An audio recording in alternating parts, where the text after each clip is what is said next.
Hello and welcome back to another Coffee and Heroes podcast. It's time for our monthly preview show. Doesn't seem no matter what type of podcasting we're doing, there might not be any interviews recently or reviews maybe up the left, but we never miss previews. This is the monthly show. We go through the books. We go tell you all the best stuff to look out for a couple of months down the line, given the unique nature of comics and the need for pre-orders. So as ever, we'll go through the DC books, the Marvel books, and we'll guide you in the direction of where to find all the indie solicitations as well. Of course, your host Alan, owner of Coffee and Heroes, joined of course by Mr. Keith Miller and his beautiful new background. Yes, thank you for noticing. Yeah, I realized obviously we've switched to a more video heavy sort of a thing. We've got our audio podcast as always, but we've got a video element. So for those of you who are listening only on the podcast, you can feel free to tune into the video side of things on the Coffee and Heroes channel on YouTube. But I mean, it was a wee bit blank there for a while, wasn't it? And I've It got so was. much stuff lying around, so I just spent a wee half hour this afternoon just putting things together. And I mean, it is definitely Marvel heavy for sure, but It here we is. are. I was just thinking that, are you living up to our stereotypes here? But I mean, I have Detective Comics here. I have Dark Knight Returns here, but look at all these Marvel omnibuses back here. Absolutely. And You know? I don't know if you can see it here, but I've got my Secret Wars cover just here, my original Secret Wars #1, and just down below it, I've got Cap punching Hitler. Always a good one to have. And some beautiful old-fashioned Spidey behind there. It's a shame about that big Tin Man behind you, but You love him. You it love can't be him. perfect. It can't be perfect. I've got But a Hulk and another Spidey over here, but these are what we're going for the minute. So are you going to glad you rotate? Are you appreciate going to it. rotate them for every video, or Well, we'll see what happens with the command strip, shall we? keep people guessing? But yeah, as I say, we're going through the previews. So it's obviously October 1st. We're recording this. These are the previews books for what's coming out in December and beyond. There will be a couple of advanced solicitations. These books are always in store now. I've started ordering more of these.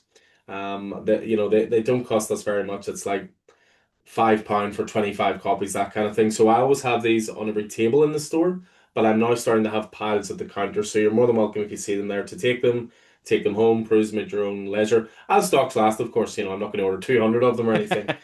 Let's just be clear. But yeah, no, a lot of people have been taking them home and then getting in touch for any additions, that kind of thing.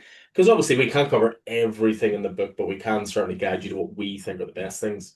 And And in terms of everything outside of the big two, obviously the big previews catalog is no longer a thing, and so we've been using League of Comic Geeks in order to sort of keep an eye on what's coming out everywhere else. It's not comprehensive. There's a lot of books that I still think of as Roddy McCann's books that we maybe aren't seeing. But mhm. if we miss something, please bear with us. We're just trying to make sure that our sources are as up to date as we can. We're maybe not quite there yet. And in terms of our reviews, we did have a fairly big reviews podcast that we put together a couple of weeks ago that we've been editing our way through. It was big enough, long enough that we didn't want to put it out all as one massive 3-hour podcast. So we've put out the first part, which covers our Marvel and DC reviews. The first part, which covers our pop culture sort of stuff, all the stuff that we're enjoying. The second part was our Marvel and DC, and the upcoming third part is our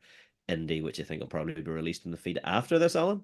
Yeah, I would say so. I mean, with Yeah. previews, we always like to have these out as early as possible just because it's a Yep. bit more time sensitive. But yeah, the ones that we put up there, I mean, that brought us up, I think, to the end of July. Yep. So we've got August and September to catch up. And again, we will endeavor to do so. Things Yeah. are Yeah. Yeah. starting to calm down. Obviously, I'm a dad for the second time, but we're now used to that environment.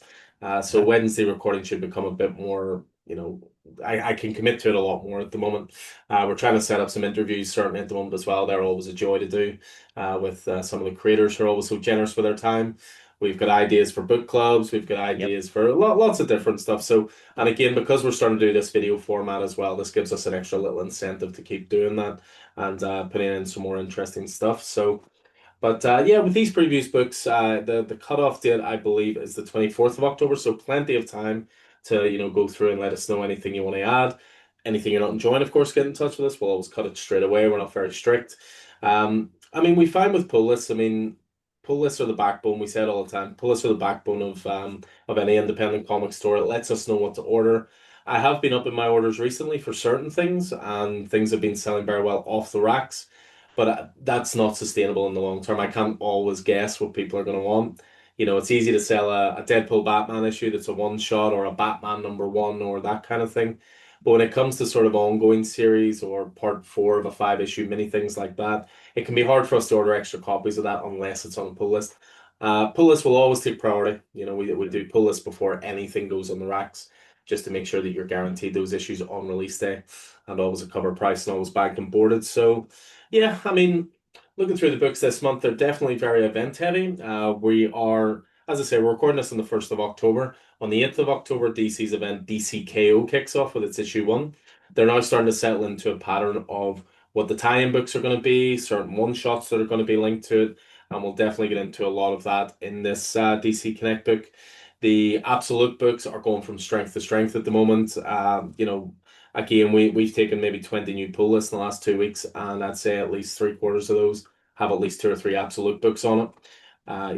I was celebrating Absolute Batman hitting 100 people. There's now 110 on it. But yeah, we're going to be talking about a special book that's coming out in the month of December for Absolute Batman. There's going to be the first crossover book happening, which we're very much looking forward to. Mm-hmm. There's going to be the return of Absolute Martian Manhunter, which we'll go into a little bit more detail on.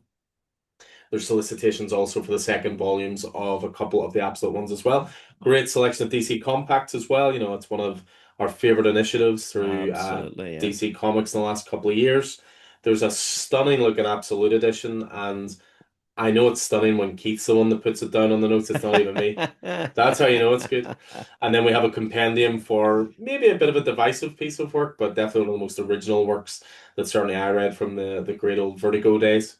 So yeah, pretty packed month for DC it is, as I say, very DCK on absolute heavy, but we'll certainly get into that in a moment. So that's DC. How's the Marvel book looking? Well, the Marvel Comics December 2025 comic book solicitations are right here. And December will see Marvel deal with the fallout from One World Under Doom finally. So long run on Ryan North sort of crossover. It's been enjoyable issue to issue. It's maybe suffered a wee bit from a few delays, and maybe not been quite as uh, together as some of the crossovers, but it's been enjoyable nonetheless. But December sees us looking at the fallout from that.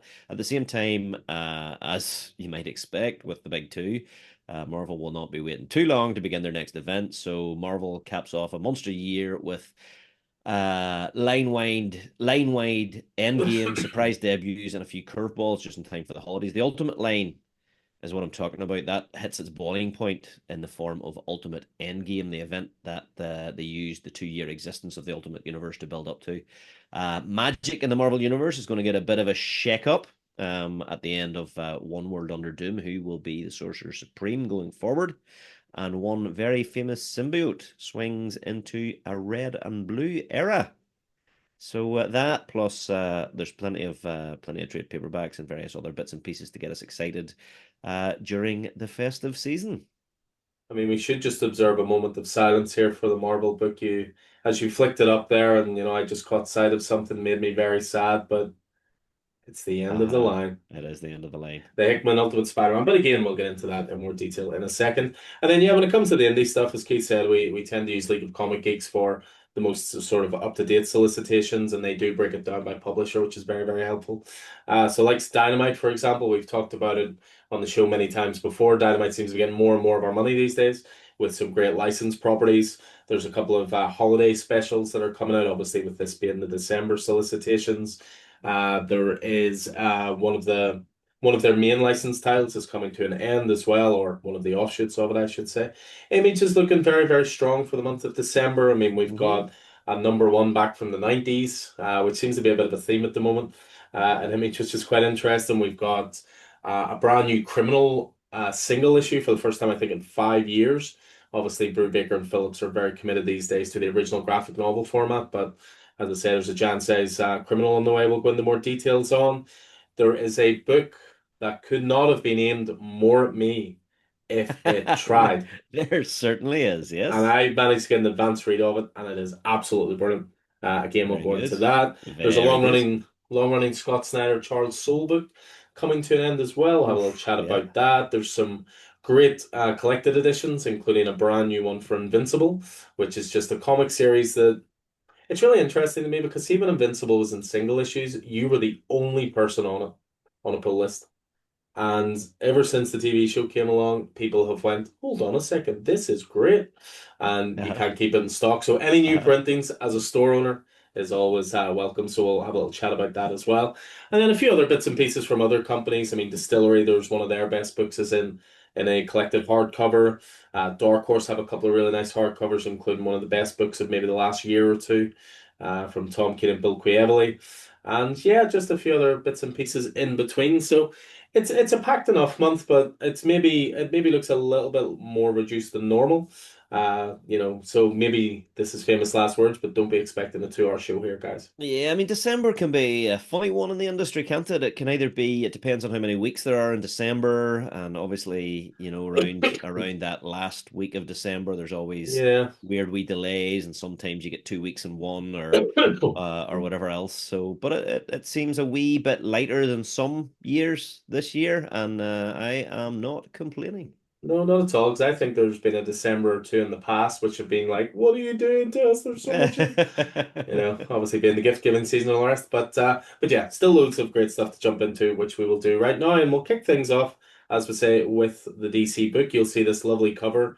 DC KO All Fight Month is here, and you'll see one person versus and then a blank spot. This is the only thing about advanced solicitations. Like DC KO is this event that is basically set up almost like a tournament battle royale, with two people fighting for the DC universe. Winner goes through, and it's a tournament format.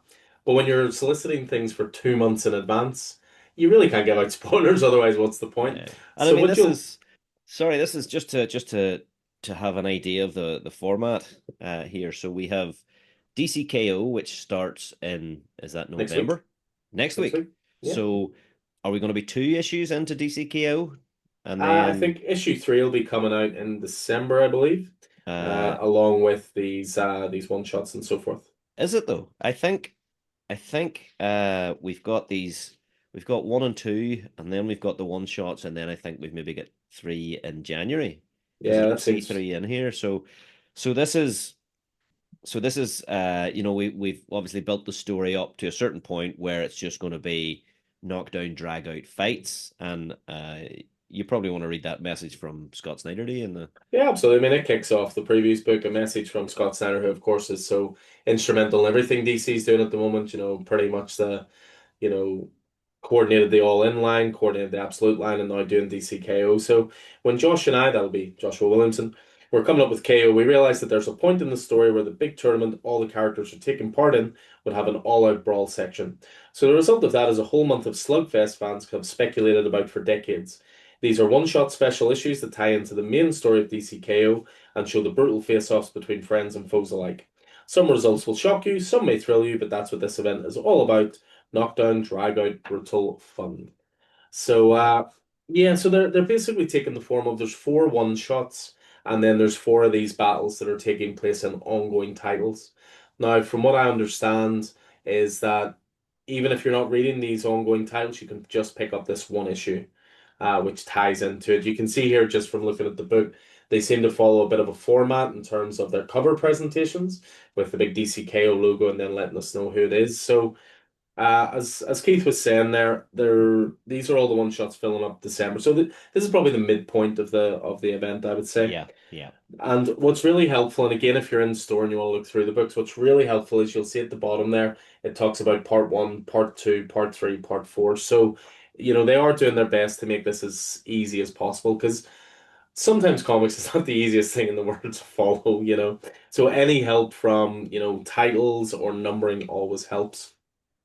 Now, I have put up in the previews board in the store as well what all the parts are and what the issues are as well. So if you need a little reminder, that's always there. But yeah, it's broken down into 8 parts. So the first part is going to be DCKO Superman versus Redacted, #1. So this is what I'm talking about in terms of not knowing who Superman's against, because this may spoil elements from the story that's being told up until now. So that's due out in the first week of December. Round two is Aquaman #12. Sorry, I should say Superman versus Redacted. That's written by Joshua Williamson with art by Sean Isaac. So part two is Aquaman #12. So that's written by Jeremy Adams with art by John Timms. Then you get on to part three, which is DCKO. This is a one shot, Wonder Woman versus Redacted as well. This is written by Joelle Jones with art by Jason Howard. Titans number 30 will take the part of round four, written by John Layman with art by Pete Woods. Part five is DCKO Harley Quinn versus Redacted, which is written by Leah Williams, art by Stephen Byrne.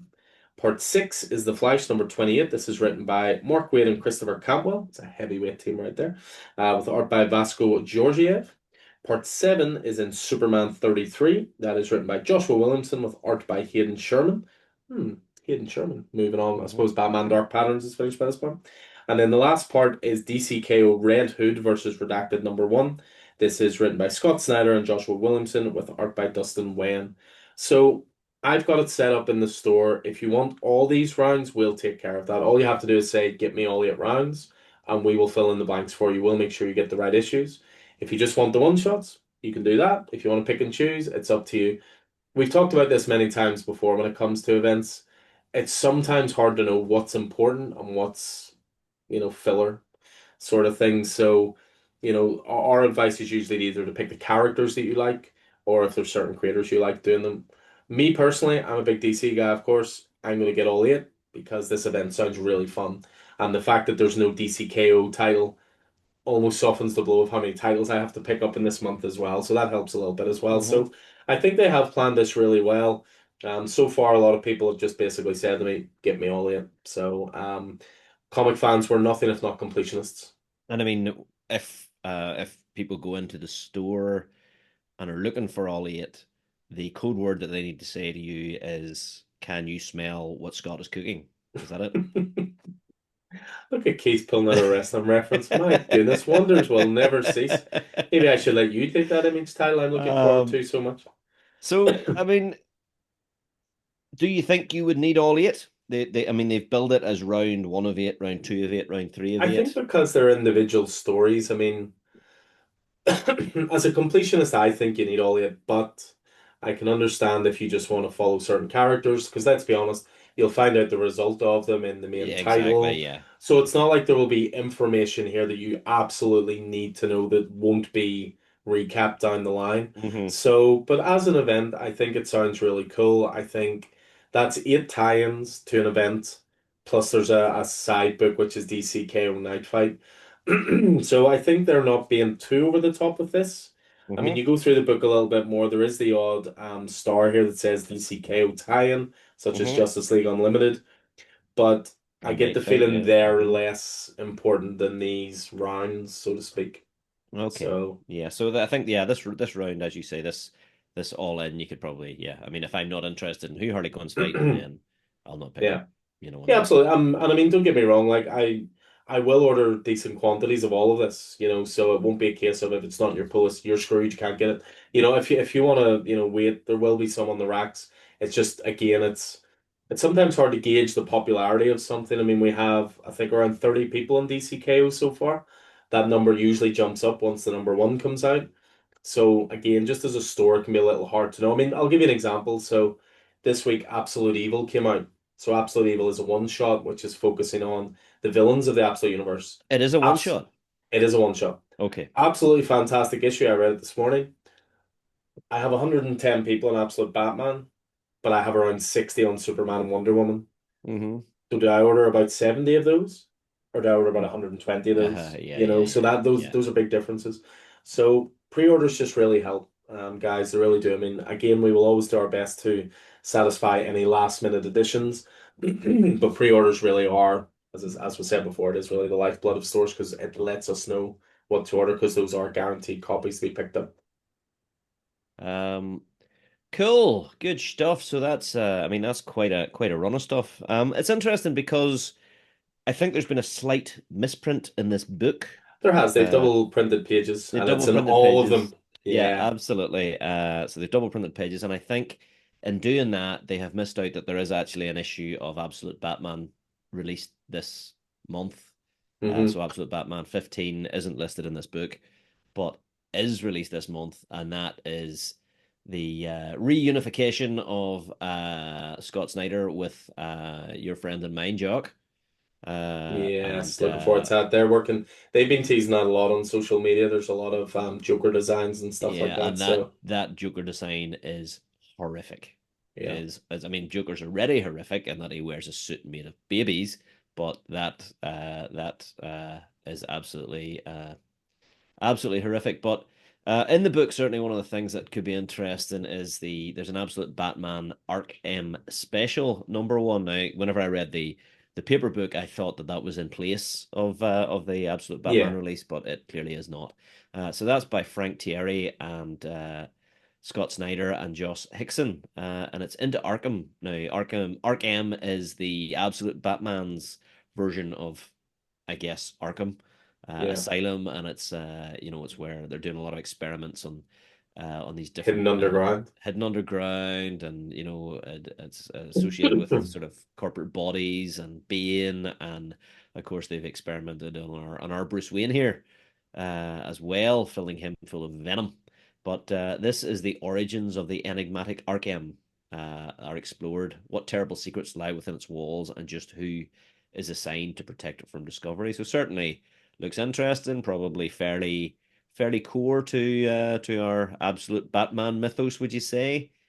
Yeah, I mean, Absolute Batman, I've talked about it at length. What a ridiculous runaway hit it's been, how popular it's been, and even the trades are flying out and they keep going out of print, come back into print. I mean, it's the first comic in a collected edition that's reached the New York Times bestseller list, top 10, in something like 7 or 8 years. Like, this is the popularity level of it. So, with something like this, there is an Absolute Batman annual coming soon, Daniel Warren Johnson's working on, and then there's this one-shot special. If you're on Absolute Batman, I will automatically add these for you. If this was going to be an Arkham special 1 of 6, I would ask you. If it's a one shot, I think it's a safe assumption. You're pretty deep in Absolute Batman at this point. You're enjoying it. It might be different if it was like, a $15 issue or something. It's a $5 issue. It's the same price as an Absolute Batman issue. So the way I look at it is if you're an Absolute Batman fan, it's a bonus Absolute Batman issue. So I love that. You're 15 issues deep, you're enjoying it. I'm 15 issues deep and buying it to punish myself. oh no, why did he put this in? This is terrible. But yeah, I will automatically put both that and the annual in for people. If, however, you listen to this and you're obviously a customer in store and all the rest, if you don't want it, by all means tell us and we'll take it off. But I think it's a pretty safe assumption given the level of quality of this title and how much people are enjoying it, they will want it. So we will put that in. But I mean, speaking of the Absolute Universe, the December sees some very exciting developments as we will be getting an issue which is the first meeting of Absolute Batman and Absolute Wonder Woman. But it Hmm. is not taking place in the pages of Absolute Batman. It is first of all taking the place in Absolute Wonder Woman #15, with then a story in January when Absolute Batman 16 culminates. So 2 issue crossover, written by Kelly Thompson and art by Hayden Sherman, so the original creators of Absolute Wonder Woman. The first meeting of two absolute heroes has arrived at last. The Mark of Hecate at the crime scene in Gotham draws Wonder Woman into Batman's orbit in dramatic fashion. The world's greatest detective and the world's most famous witch must work together to solve a series of grisly and ambitious murders that threaten something much more dangerous coming for Gotham. And don't miss January's Absolute Batman 16 for the second chapter of this world-shaking meeting. Ooh. So this is where it becomes a little more interesting as a store. Do I assume that everyone who is on Absolute Batman wants this because it ties in the issue 16? Or do I just go, no, they just want Absolute Batman? And is So that is I'll, that? I mean, obviously we've been expecting crossovers between these absolute heroes to be upcoming. Uh, is Absolute Wonder Woman still doing the thing, or yeah, so we have, did it need a wee yeah, bump, or yeah, I mean, I haven't lost any, but I mean, again, anytime we talk like this, of course, I've said it many times, I can only talk from my own experience in my of course? store. We have not lost anyone on Absolute Batman, Absolute Superman, Absolute Wonder Woman.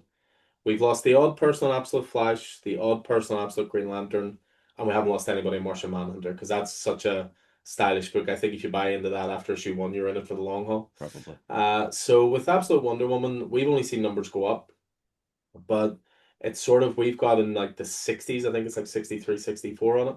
So there still is like a 40-person gap in terms of who's on Batman, who's Yeah, on yeah. Wonder Woman. Hmm. So I probably will order pretty big on it to be honest. But again, if this is another thing just to clarify for Pulis, if you just want this one issue of Absolute Wonder Woman, you can just tell us that. It's not like you have to then subscribe to the series. Like if you just want issue Hmm. 15, we can just put that on your list and then take it straight off as soon as But it is a 15. two-part story, right? It is a So two-part story, okay, so cool. Well, I I would mean, mostly I'm recommend it.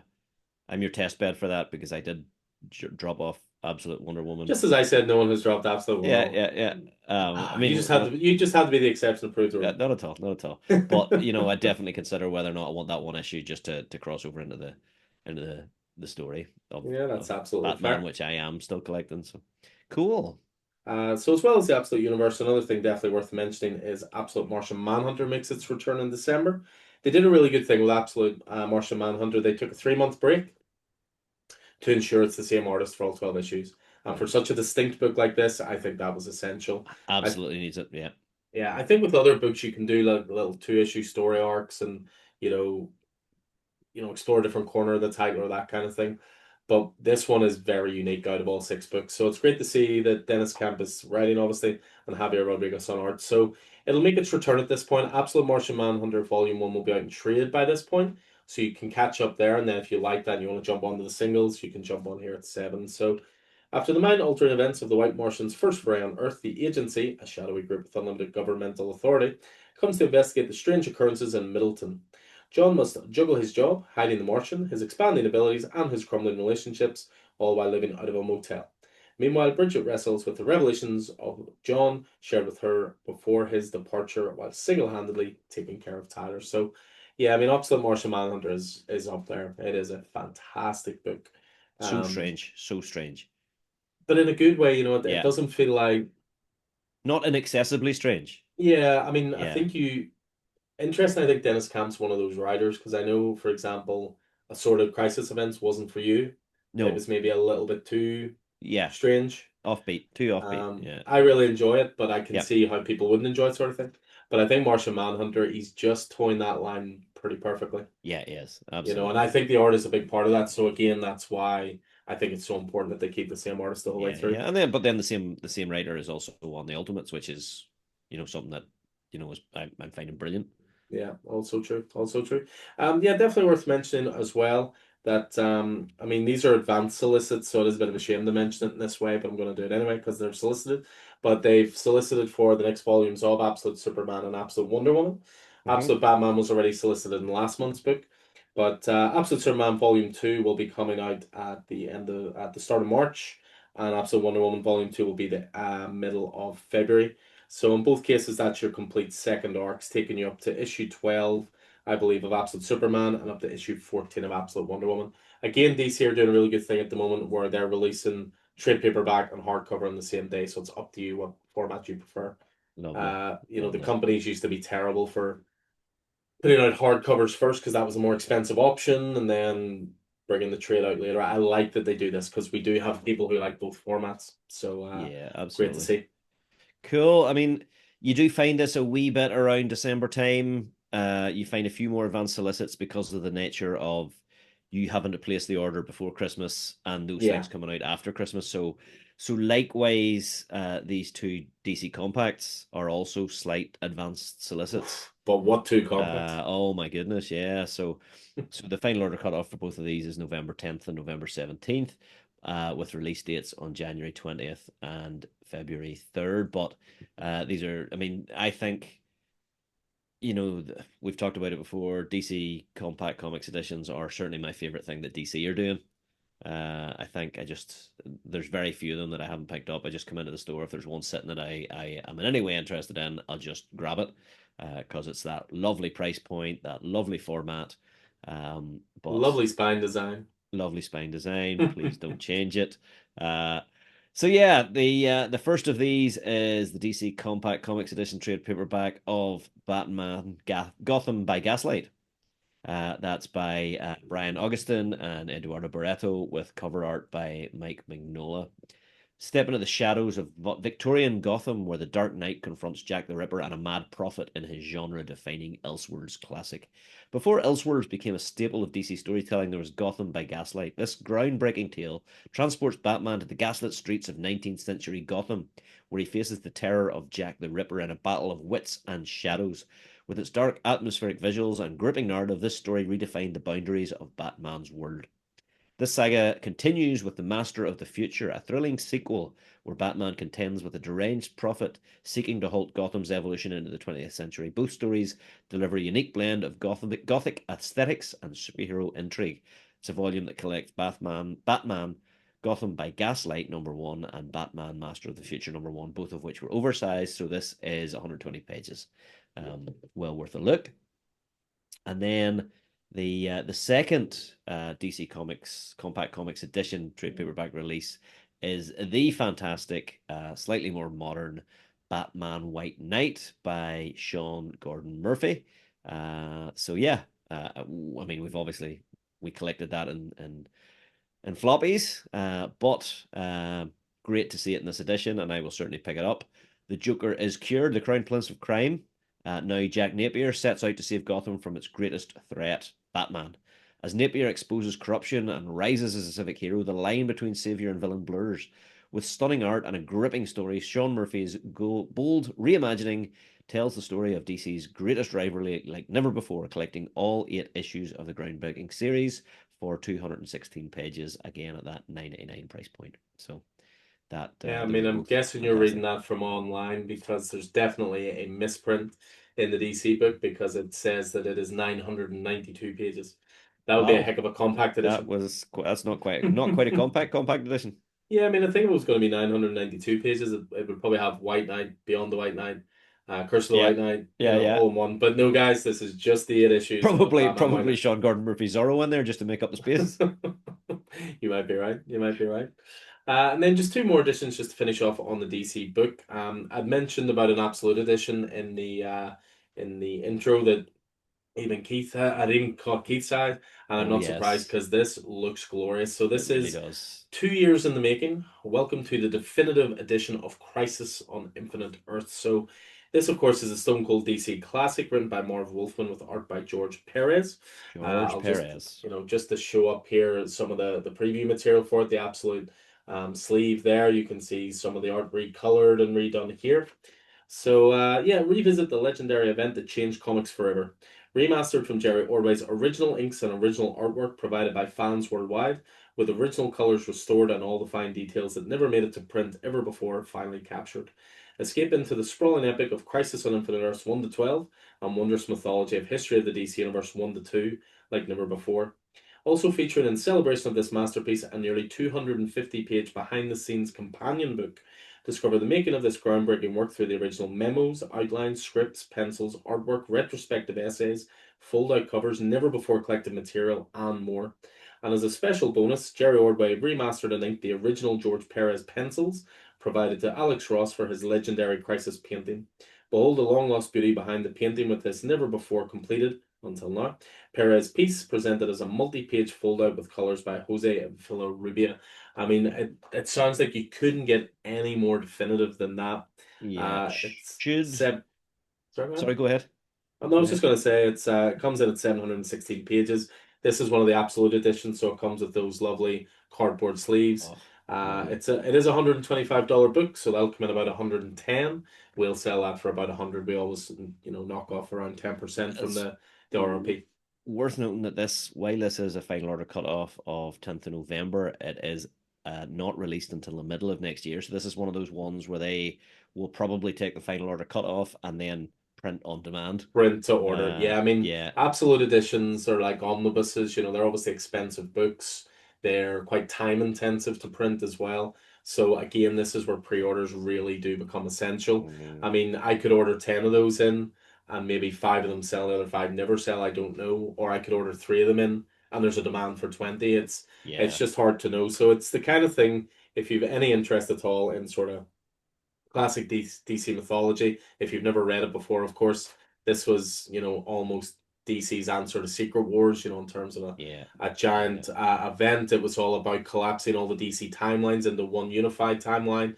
It features some of the best storytelling, most imaginative storytelling in Mm. DC's history. It So, features art by one of the legends of comic books and George Perez.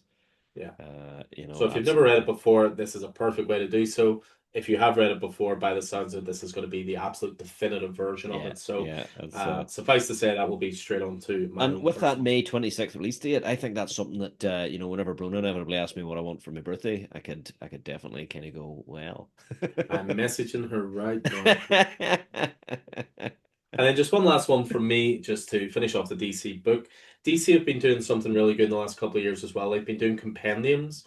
So compendiums is a format very much popularized by Robert Kirkman and Image through Walking Dead, through Invincible, and Image have now started doing much more of their comics that way.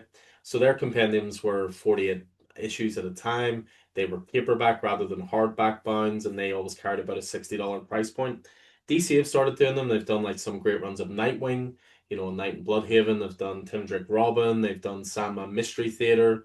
They've done all these great sort of compendiums, and they're doing one now for the Invisibles. So this is very much a golden era of Vertigo book, written by Grant Morrison with art by Phil Jimenez, Sean Phillips, Stevie Owell, and more. So again, this is going to come in at $60, 1,496 pages. Follow the adventures of the Invisibles, a secret organization out to battle against physical and psychic oppression brought upon humanity by the interdimensional alien gods of the Archons of Outer Church. Your life is about to change forever, collecting for the first time ever the entire controversial, beloved, and acclaimed saga by Eisner Award winning creator Grant Morrison in one massive compendium. I mean, value wise, that is exceptional. It was 60 issues from memory, and that's all in one edition, so £1 an issue. Highly recommend that. But yeah, that is the DC book pretty definitively done. So let's check into the Marvel book. Alrighty then. So I'm going to come out of the gate here with a couple of events, I guess, or a couple of families that take up the first sort of quarter of the book. So please bear with me, Alan. Stuff that you're interested in, stuff that you're not interested in. So um, December sees the end of year two of the Ultimate Universe. So, of course, we have the last year Dennis Camp released the Ultimate Universe, 1 year in. So we have the Ultimate Universe 2 years in, number one by Dennis Camp, Alex Pack-Liddell, with artists to be announced, and there's a fair bit of that. So we have 2 years in. All paths lead to Endgame, which is the ultimate Endgame that we'll be talking about now. In preparation for the Maker's return to an ultimate endgame, the Ultimate Guardians have been traveling across time and space, recruiting members new and old. Travel across all corners of the Ultimate Universe, and don't miss the dawn of many new characters, including one that I'm sure you're looking forward to, Ultimate Daredevil. How do you think Hmm. that looks? Well, I mean, we were introduced to Matt Murdock, weren't we, in Ultimate Spider-Man number one, I think. They Mm-hmm. were doing a like a remembrance ceremony, wasn't it? Uh-huh, something like So that, yeah. Uh-huh. I mean, any stick double D's on. Oh, that sounds a bit dodgy, actually. Stick the Daredevil symbol in anything, I'm there. Good, good. I Pardon wonder me. is Ultimate Daredevil actually Ultimate Matt Murdock? Well, no, absolutely. It doesn't necessarily have to be. Yeah. So we will Um, see. Ultimate Black Panther's at 23 with Killmonger stepping up as the new Black Panther. I think that's coming to an end at 24, is it as well, potentially? Yeah, Or I mean, from what I've heard, I mean, this is still not being definitively told, but it seems to me that all the Ultimate books are running to around 24. Certainly, it's been confirmed with Spider-Man, the end of the line. yeah, has it though? My guess is here, and again, this is just pure conjecture. This is not being confirmed, and they might even confirm in New York Comic Con's coming up soon. But I get the feeling that Ultimate Endgame is going to basically be the end of the cycle of Ultimate books, and I think what'll come out the other side of it will be an Ultimate Spider-Man number one, an Ultimates number one, Ultimate X-Men number one. It'll be a chance for them to sort of reset almost, and it'll be in a post-Maker world as opposed to this. This first phase Yeah, has been very much a countdown to the yeah, Maker's return, and then this is what the world will look like after the Maker yeah, does yeah. return. They're being very careful. So Ultimate Spider-Man released on December 24th. Ultimate Spider-Man 24th, the end of the line. This is it, folks. The last you'll see of Spidey and his ultimate friends by Jonathan Hickman and Marco Exactly. Checchetto. Very clever wording. That's all we can tell you. So I find that very, very interesting. I don't think it's going to end. It'll probably suck not to have Hickman writing it anymore, and probably Chichetto moving on. But I think, as you say, we're going to see a wee bit more Because did Marvel Spider-Man do this there. last time? Didn't they rebrand from Ultimate Spider-Man to Ultimate Comics Spider-Man? Yes, Like a exactly they soft did. reset Yeah, almost. absolutely they did, and yeah, 100%. So let's see. Uh, would be interesting. I mean, wasn't wasn't Chip originally offered this series? I think Chip was originally offered Ultimate Spider-Man. I always had the feeling that it was going to be Donny Cates, and then Yes, I had part of the obviously creative. he unfortunately had some personal issues, and then Chip was offered it, and I think he recommended Hickman to do it. Um, But I wouldn't be yeah, surprised if come out the other end of this. Maybe you will see Return of Donny Cates. You may see Chip working on it again. Obviously, he's back working at Marvel with Captain America, so there's certainly a possibility. yeah. Ultimate X-Men is at 22. It says it's the final showdown between Armor and the Shadow King. Whether or not that's the end of that or just the final showdown between those two characters, I'm not sure. Whether that goes to 24 or beyond. Ultimates 19 by Dennis Kemp and Juan Figuera.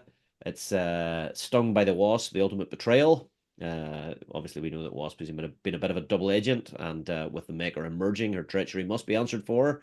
Ultimate Wolverine, we know that that is ending as It's 12, well. yeah. Chris That's Condon 12. has So said it that will be is 12. this is Ultimate Wolverine 12. Wolverine's attack on the Eurasian capital. After the devastation of Ultimate Wolverine 11, Wolverine is out for vengeance and he's taking on the whole Eurasian Republic in this big, bad, and bloody climatic issue. Who will be left standing? That's Chris Condon and Alessandro Capuccio. And then what we've all been waiting for, a December 31st release, so we'll see it in January or before, Ultimate Endgame #1. The Endgame has arrived. Obviously, Endgame, the term resonates with Marvel fans, fans of the NCU, with Avengers Endgame having used that title to great effect. The moment that has been building since the beginning of the new Ultimate Universe, spinning out of Dennis Camp and Juan Figueras Ultimates comes the culmination of Ultimate Invasion, which was how we started this whole Ultimate game. 2,000 years have passed in the Ultimate Universe, but inside the city, the Maker has had thousands of years to prepare for his return. With the barrier around the city finally gone, heroes from all across the Ultimate Universe must mobilize to defeat the Maker before it's game over. For everyone, meanwhile, the rest of the world wages World War III. That's Dennis Camp, Jonas Scharf, Terry Dodson, with Mark Brooks on cover. So that's going to be interesting. Let's see what comes. Yeah, I mean it's worth noting as well. I mean, just from a point of view of customers, because Invincible Battle Beast did this, Batman #1 did it. There was a blind bag program. It's not everybody's cup of tea. Some people love it, some people hate it.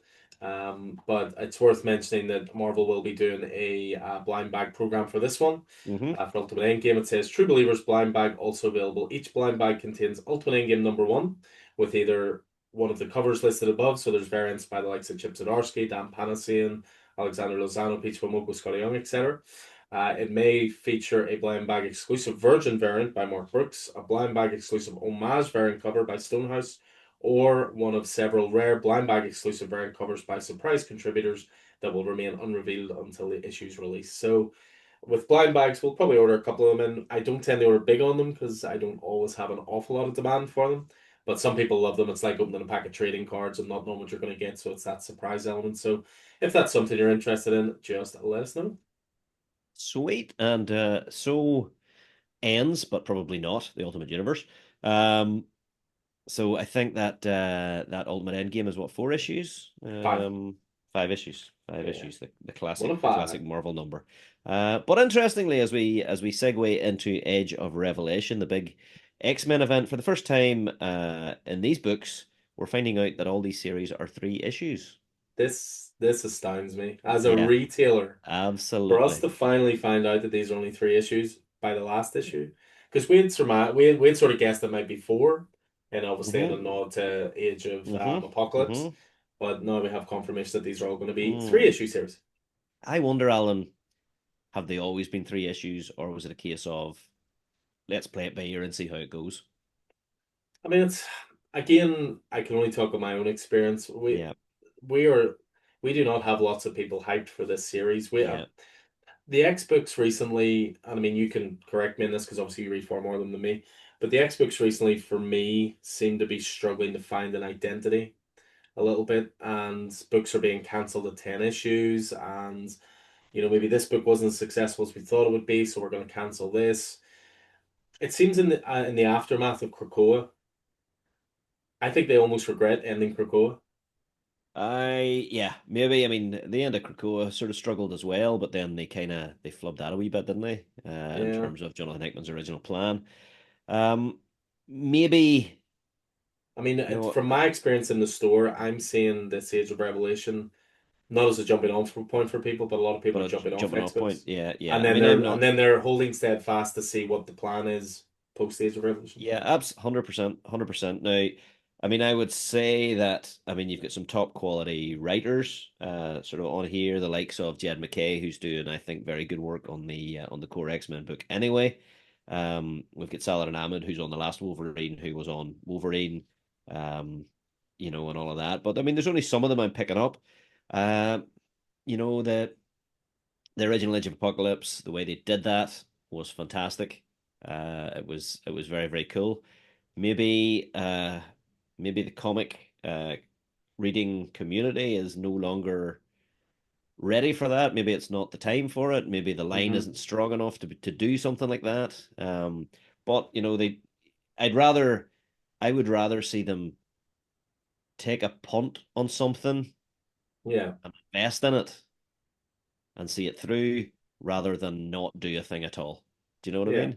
And they took a punt here. I don't feel like they've invested in it. We're only seeing 3 issues of each book, as both comic companies often do. They're very quick to walk away from a thing if the first issue, the second issue maybe doesn't quite work out, And I'd like to see a wee bit more uh, stick to yeah, itness. But nonetheless, this hasn't started yet, really, apart from the zero issue, which was very, very enjoyable. And I'm looking forward to seeing how it goes with the books that I'm sticking on. yeah. So I'm going to stick on the core books. I'm going to stick on the Jed MacKay books, and a few other bits and pieces. The Unbreakable X-Men and stuff like that. The But very X-Vengers. much not on Deadpool. No, not on Deadpool, no. And then what we have announced here is the classified X-Men Age of Revelation finale by Jed MacKay and Ryan Stegman. So that's quite a team. And a bunch of variant covers in that, but it says, I have plotted the way forward for this species, for this world, for all of us. I do not do this out of anger, but of love. I do not do this for love of power, but hatred of it. I was charged with ensuring the survival of the fittest. I am ensuring the survival of everyone, and that's a quote from Revelation. Uh, and that's the 40-page finale. It's a one shot that will finish off Edge of Revelation, and let's see what comes after. I The still next previews book's going to be very interesting for Marvel. It is. I mean, I'm always interested to see what they're going to do with X-Men. I'd love to see them do something good with X-Men. I'd love to see them not go back to the mansion. I'd love to see them not go back to the core group of the original five or even the cartoon team, because there's more interest in mutants. But I have a feeling that that is the only way that they're going to get uh, those kind of X-Men fans back, by not changing. I can't see, and I don't want to see Professor X back in charge, and Hmm. all the growth that Cyclops has gone through, and all those heroes have gone through, being cast to the side. But yeah, I mean, let's see what happens. Let's see what happens. I'm always going to have a soft spot for X-Men. I'm always Yeah. going to try those first few issues, and I'm probably always going to give them uh more more love than maybe they deserve sometimes. But Jed MacKay doing good work. Yeah. As I said, I think it'll be very curious to see what they do. I mean, I remember, obviously I'm not the biggest X-Men guy, but I remember back when House of X and Powers of Ten started, and Oh, it was great, wasn't it? they did that 12-week sequence of an issue a week, and it was went from one issue to the other, one issue to the other. It was tremendously exciting. It brought people in. Then people jumped on the books. I wish they'd do something like that again, but stick to it. I remember when it launched, there was 6 books, Yeah, and that was perfect. It was X-Men, X-Force, New Mutants, Fallen Angels, yeah, yeah. and there was two more, but Fallen Angels ended after 6, so they replaced that with Wolverine. So there were 6 books. I was like, that's perfect. Yeah, but then they expanded it out to 10 books, then to 12 yeah, books. yeah. They get greedy. They get greedy. Yeah, I just think it was a bit much, and I don't know if we'll ever know the full story behind, Jonathan Hickman's departure. He said there was a certain amount of planning that he had put Yeah, into it, he wasn't allowed to execute.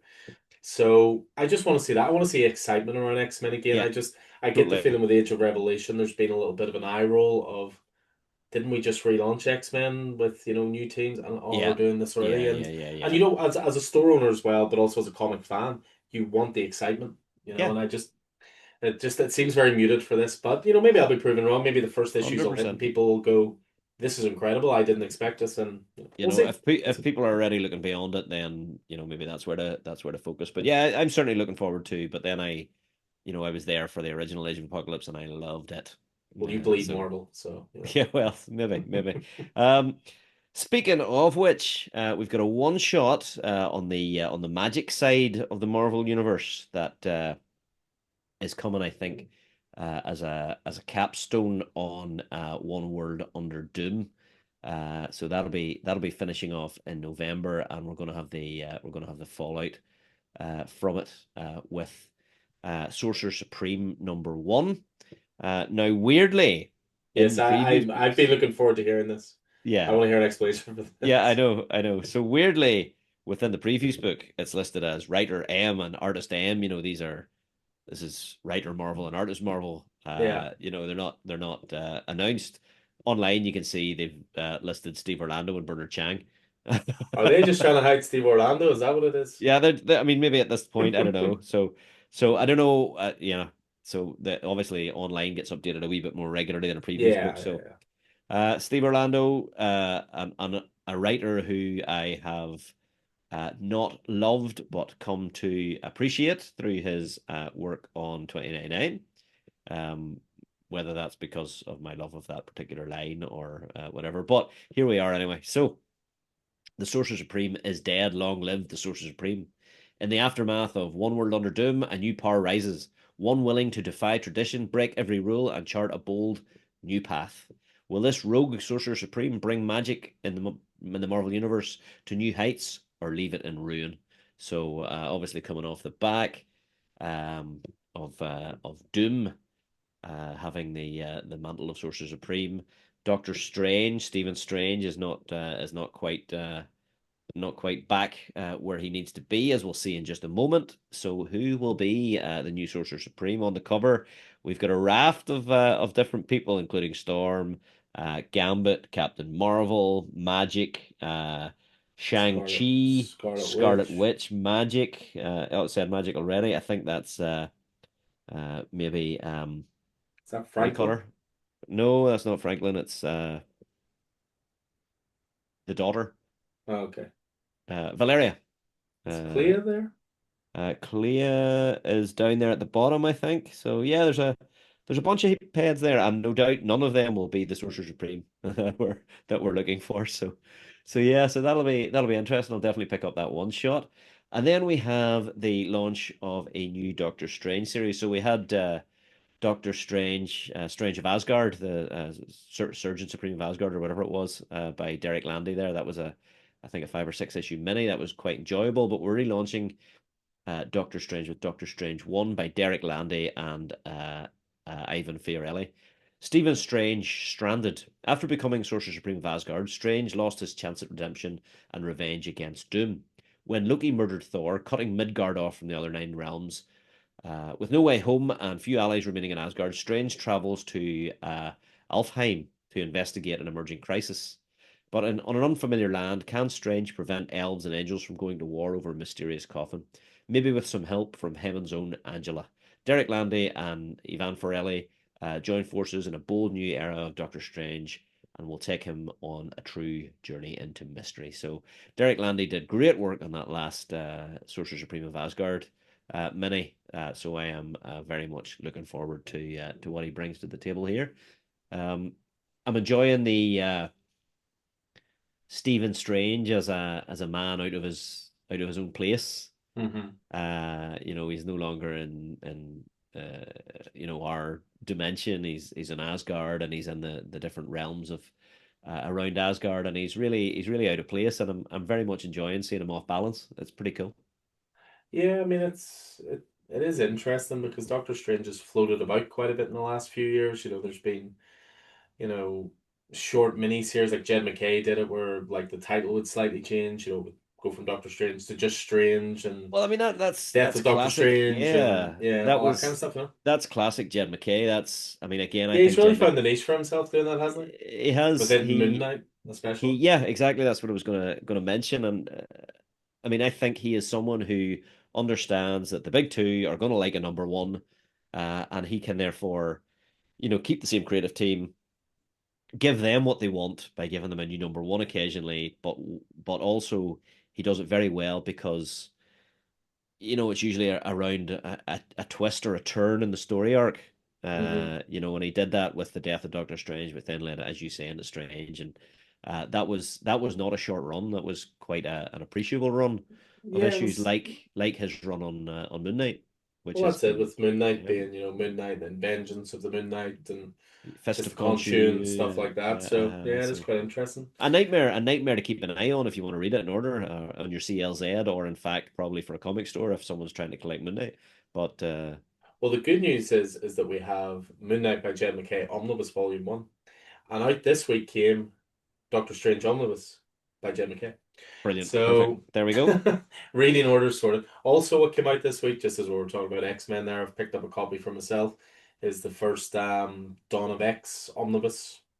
Oh, And uh-huh. it's like the first 9 issues of all the X books at the start, plus Oh, the cool, six Fallen Angels, cool. plus Wolverine. I haven't cracked it open yet, but I'm really curious to see if it's in reading order. If it'll be number one, number one, number one, number one, number one, Yeah. number one, See how or if it's it'll mapped. be Yeah, the nine uh-huh. X-Men books, then the nine X-Force books. Then Yeah. I'll report back next month, guys. Please. Um, but yeah, no, the fallout from One World Under Doom certainly continues, and there is a one shot coming out from it, written by Chip Zdarsky with art by Cafu, and that is The Will of Doom. What a lovely Uh, team. yeah, I mean, Cafu, great artist. From a fantastic, Here it much comes. lauded Iron Man run that I don't believe you've read. Much lauded by you. I hear no one else talking about it. But that's enough for me. One day. Absolutely. One day. So yeah, solicitation for this one is Long Live Doom. As the Fantastic Four deal with the fallout from one world under Doom, they're faced with big questions and a surprising new global menace. Will the White House have their backs? Will the Red Hulk? The next stage of the Marvel Universe starts here, so that's going to be a 48-page one shot. As I say, shepherded by Chip Zdarsky and Cafu. I, uh, I mean, that Red Hulk book was the standout book of the One World Under Doom tie-ins. It was really Hmm. fantastic. I wonder, are they moving towards the status quo that we saw in Captain America: Brave New World, where Red Hulk is the president? Be interesting. I know you talk about it all the time. It's like when I talk about certain DC books being like the best DC books that not enough people are reading. I think you feel that way Yeah, about Red Hulk yeah, because there didn't seem to definitely. be a lot of fanfare about it, but No, you no, talked but it about it nearly was every month. just a good, really, really solid, enjoyable book. Percy, wasn't It was Ben Percy, yeah. Uh-huh.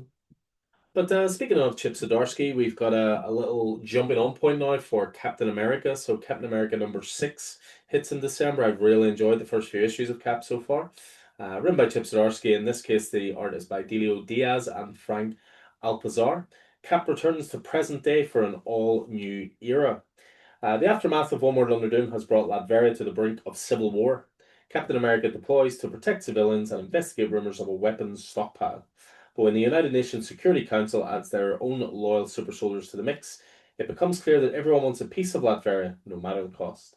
With warring factions tearing the country apart and a team of captains pursuing their own agendas, can Captain America hope to bring peace to Latveria? And is that even what the handlers want? So, yeah, again, this is going to be a jumping on point. I would imagine the first trade of Cap won't be far away. It'll have the first 5 issues. And then this will be your jumping on point for Chip's run with a brand new story arc and status quo. So definitely The one to keep an eye for.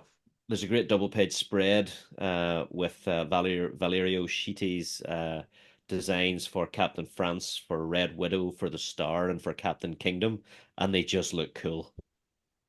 If there's not a line in that with Captain America pointing at his going, does this stand for France? Ultimate style, I will be very, very disappointed. um, Steve Orlando is up Here he again. comes. Here he comes. Absolutely. So he's back on the 2099. One of my One of my favorite eras of the Marvel Universe, created by the late lamented Peter David, rest in peace. I gotta tell you, just whenever I mention it, you see those double page spreads and those Marvel comics and Hmm. DC comics over the past couple of weeks that have been an obituary to Peter David.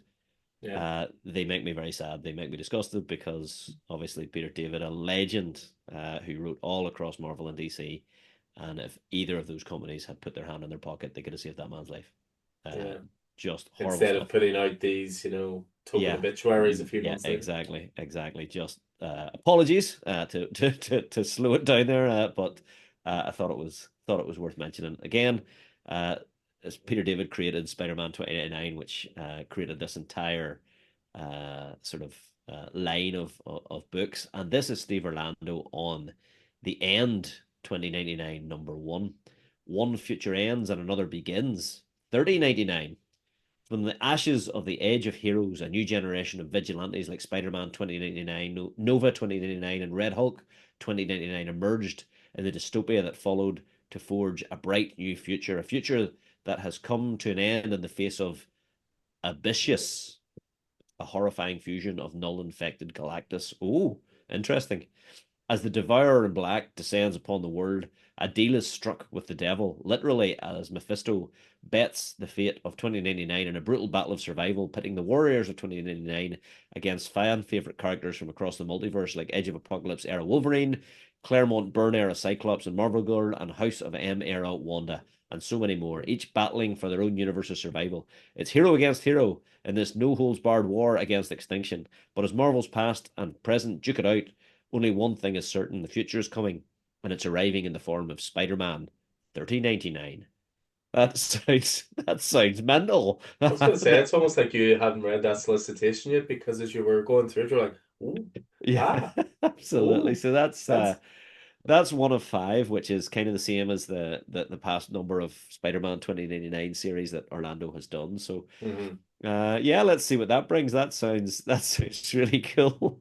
Orlando's And just yeah, continued that's to hit your sweet spot, hasn't it? Yeah, 100% to say Steve Orlando. I've turned around a wee bit on him. He's writing, and Ibrahim Robertson is the artist. So, yep, cool stuff. Last one I put in, but I left for you because you read it in singles. I slept on it, and I think I'm going to pick it up. Yeah, I mean, this is an example of, you talking about Red Hulk as a book not enough people are reading. This was the same for me. Not one person was on this book. Not one person had it in their pull list, and I was reading it and I thought it was fantastic. And again, it's not normally a character I would normally jump into or that kind of thing, but I don't know, it just the first issue came in, I had flicked through it and went, this looks really cool. So we are talking about The Thing from Fantastic Four, and the trade paperback is called The King of Yancey Street. So this is written by Tony Flex, who came to sort of a position of notoriety through Stray Dogs, through Feral, but has very quietly been working away on Marvel for the last little while. Art by Justin Mason. The art in this is just great. This is a Keith book. This is clean lines personified in this book. Oof. Nick Bradshaw contributes a nice cover. The Thing covers the Marvel Universe. Ben Grimm may be the Fantastic Four's strongest member, but once upon a time he was just a scrawny kid from Yancey Street. When an unexpected visitor from his past sends him on a search for a missing child, the Thing must unravel the mystery, even if that means becoming a wanted man. Get ready to see the ever-loving blue-eyed Thing versus every superpowered criminal and bounty hunter in New York City, including the lethal assassin Bullseye, the unstoppable Juggernaut, and the most dangerous man in the Big Apple, Wilson Fisk. It's all action tale that reminds you why Ben Grimm is the heart of the Marvel Universe and why you don't want to let him hear you say that. Collects the Thing 1 to 5. Highly, highly personally recommended. That book Yep, was great. going to grab that. That's going to make a nice trade. Yeah. So that is going to bring it to an end for Marvel. There are, of course, again, plenty more collected editions in there and omnibuses and the likes as well. So if you want to check out the books in the store, as I say, there's copies everywhere. So just pop in and we'll get you sorted. But we'll move away from DC, away from Marvel, and on to the independent stuff. So again, another shout out. They really should sponsor us at this point. We use League of Comic Geeks to find the books that are coming up.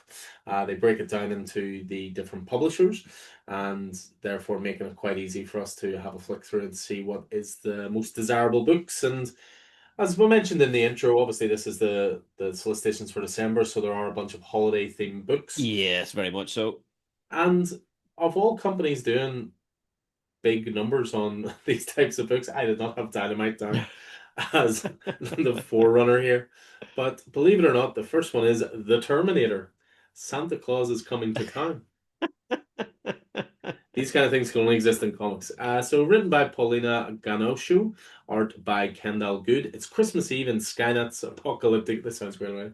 It's Christmas Eve in Skynet's apocalyptic future, and the atmosphere is pretty far from festive. Funny that. Uh-huh. But even in the blasted rubble of civilization, the surviving elders of the resistance have fond memories of the holiday, and in between drone attacks, the younger members are eager to hear about them. The story of the jolly old man in a red suit who infiltrated people's perimeters is especially intriguing. Sounds great. How did he avoid the sentries and guard dogs? What kind of exfiltration technique was he using? And most important, did he have glowing red eyes that matched his fur trimmed hat, like the hulking figure that's now advancing on their position? Get ready to deck the halls with phased plasma rifles as the relentless comic machines Paulina, Ganausho, and Kendall Good celebrate the most wonderful time of the year in The Terminator. That just sounds great. Yeah, absolutely. Yeah, yeah. It's got some really cool covers as well. Again, obviously working around the theme of a Terminator Santa.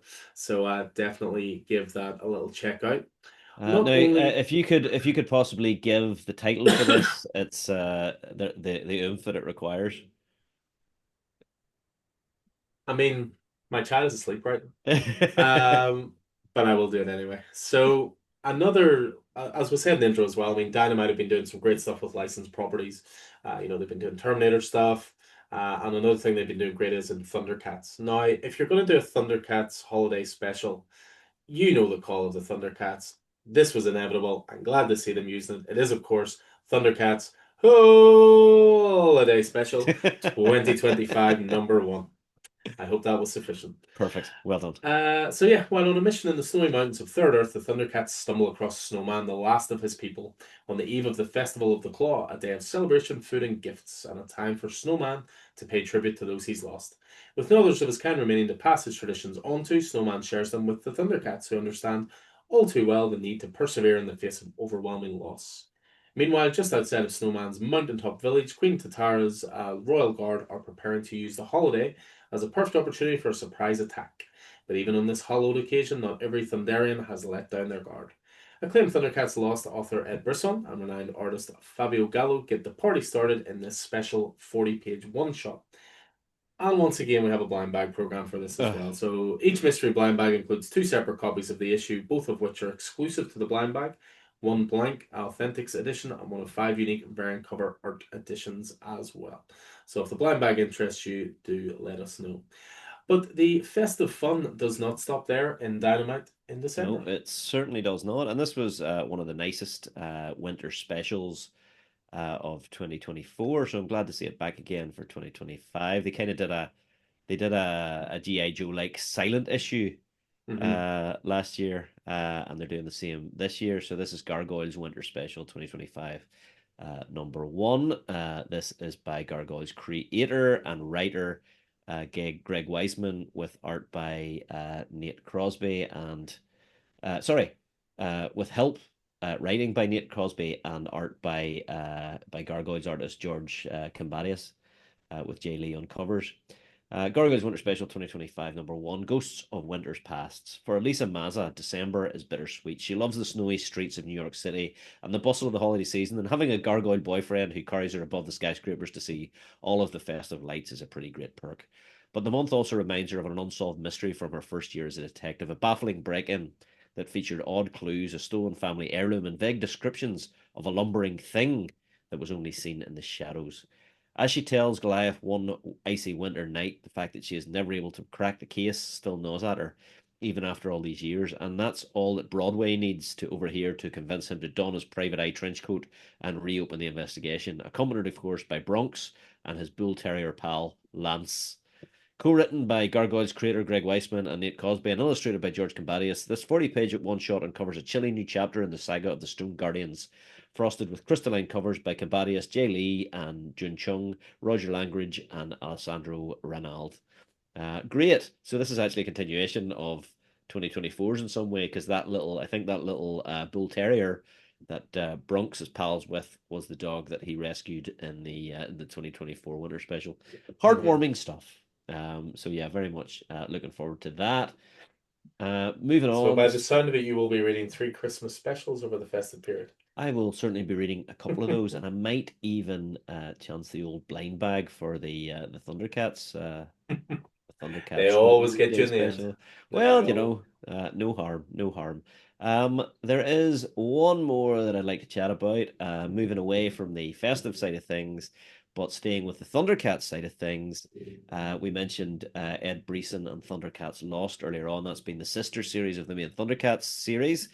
It by December it will have run for 10 issues, and the 10th issue will be the finale. Missions end. This is it. The last stand of the lost team. Alone and starving, without hope, the desperate Thunderians need a miracle.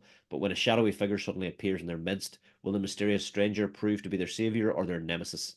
Worlds collide in this conclusive 10th issue of Thundercats Lost, setting the stage for one of the most important moments in Thundercats history. Don't miss this epochal finale from writer Ed Brisson and artist Rafa Lebosco, featuring suitably stentorian covers from Lebosco, Declan Shalvey, Alfredo Cardona, Megan Hetrick, and Marco Fiala.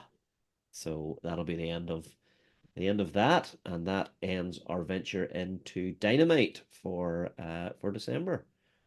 Yeah, we've probably had Dynamite more in our previous show in the last year than we had in the previous 5 or 6 years Yeah, I'd in absolutely agree total. with that. It's But there's been some really good stuff through them, so it's great whenever it maybe comes not to too surprising. licenses.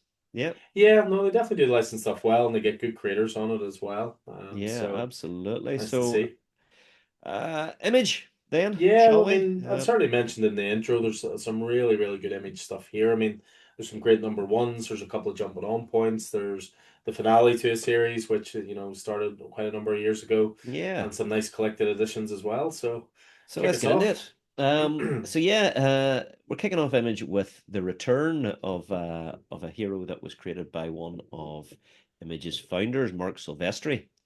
Out in December the 10th is Darkness #1.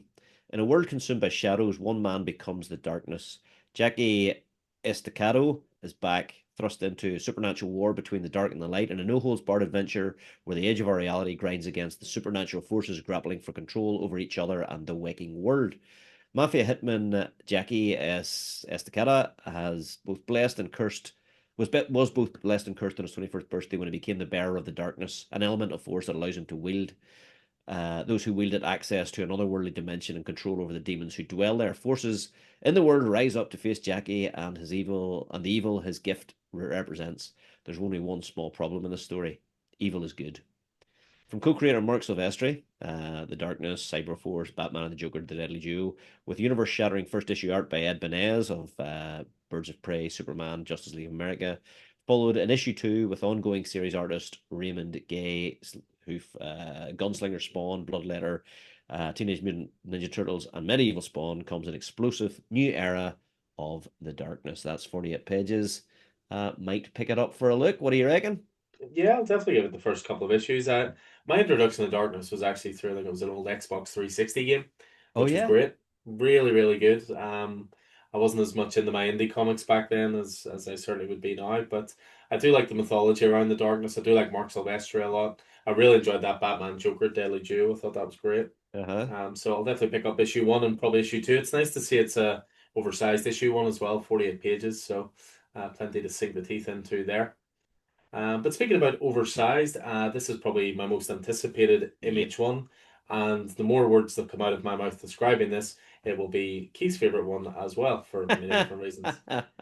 So Jan size criminal #1. So, of course, the one, the only creative team of Ed Brubaker and Sean Phillips reuniting for the first new criminal single issue in over 5 years. And this arrives on the eve of the streaming TV series premiere. We still haven't got a specific date for that, but I think it's going to be sooner rather than later. Yep.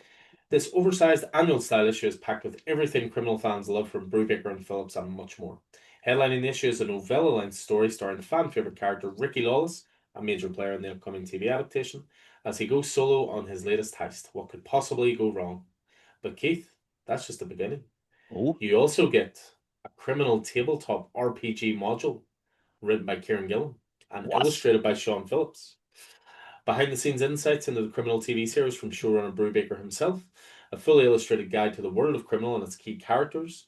This giant sized Criminal one shot is the perfect entry point for new readers, and just in time for Christmas, it's an even better stocking stuffer for the diehard Brubaker Phillips fan in your life. Exclusively a print, only available at comic shops, our way of saying thanks to the retailers. So, Brilliant. just Okay. every word in that description is Yeah. just A better than criminal being tabletop done. RPG module written by Kieran Gillen. I wonder is it system specific or interesting? Look at the Interesting. twinkle in that. If you're watching on YouTube, guys, look at the twinkle in that man's eyes. Yeah, you said my my magic word, Yeah. as you well know, as you well know. Um, December also sees Void Rivals hit its 25th issue. Now, this was the inaugural book of the Energon universe, and we did not know what we were getting into whenever we opened that first issue, but we've loved it ever since. Void Rivals number 25 by Robert Kirkman, Andre Bresson, with the cover art by Lorenzo De Felici. War comes to the Sacred Ring. The Quintesson War begins. No one could prepare for an all-out assault from the Quintessons. Darek and Salila must lead their people in the deadliest war they've ever faced. When the dust is settled, the status quo of Void Rivals will forever be changed. Now, we say these things an awful lot. Solicitation say these things an awful lot. You know, the status quo will forever be changed. Whenever it comes to Robert Kirkman and a Robert Kirkman book, that's the only time I ever believe it. Yeah, you do kind of Yeah, believe him for it. absolutely. Quintessence War is, I think, uh, a six-part thing. I think it's only in Void Rivals. It's a Void Rivals event rather than a crossover across the Energon Yeah, universe. across the Energy Online, which is surprising. I mean, it almost would have been the perfect time to do it across the Energy Online. Obviously, Kirkman taking over Transformers as well. Yeah, I mean, we do have some Transformers in the Void Rivals book. Hot Rod's in there, and okay, the other one, the Triple Changer. What do you call him? I can't remember. But anyway, Void Rivals, you should be picking up anyway. It's a great book. Well, from a twinkle in Keith's eyes to a twinkle in my eyes with another great looking book. And not only just a great looking book, I was fortunate enough in my position as a retailer to get an advanced copy of this. I read it the other night and it was fantastic. I couldn't resist putting it straight into our group chat and I was like, guys, get on this. This is, I know I talk about wrestling a lot in this and it's not for everybody, but this is just a great book. Kyle Starks is someone we've, been fortunate enough to have on the podcast before. I'd love to chat to him again. Might even Yeah, reach out to him actually about this book good specifically. idea. But he's very well known for a great sense of humor, great storytelling, heart in his books. Keith introduced me to Rock Candy Mountain. I've read Peacemaker Tries Hard, I Hate This Place, Kill Them All, Karate Prom. He's got a really irreverent sense of humor, but he's just a really good storyteller. And this is a new one coming out that he's had in the works for a while. He actually chatted to me a little about this at I met him at London Comic Con. Mhm. It's called Wrestle Heist. So, a former pro wrestler who has a brush with death thanks to a crooked promoter Those damn assembles a. promoters. Oh, you've no idea the deep cuts in this book. This is why I want to talk to him about it. Assembles a crew of fellow wrestlers he screw over to rob him blind during the biggest wrestling event of the year. So, this is a wrestling book. It's a love letter to wrestling. It's a love letter to the high genre. From the outrageous action-packed mind of multi-time Eisner nominee Kyle Starks, with eye-popping colors by Vladimir Popov, comes a no-holds-barred heist caper packed with body slams and backstabs. Again, like Kyle Starks is one of those guys. He's as much a cartoonist as he is a comic writer. Hmm. His art style is very cartoony as opposed to realistic, but it's really engaging. Great character work in this, and as I say, if you're a wrestling fan, there's loads of deep cuts in this. I kept going. That character's clearly this person, and that character's clearly this person. So, yeah, I genuinely might reach out to him here and see if he fancies another chat and Cool. a deep dive into that.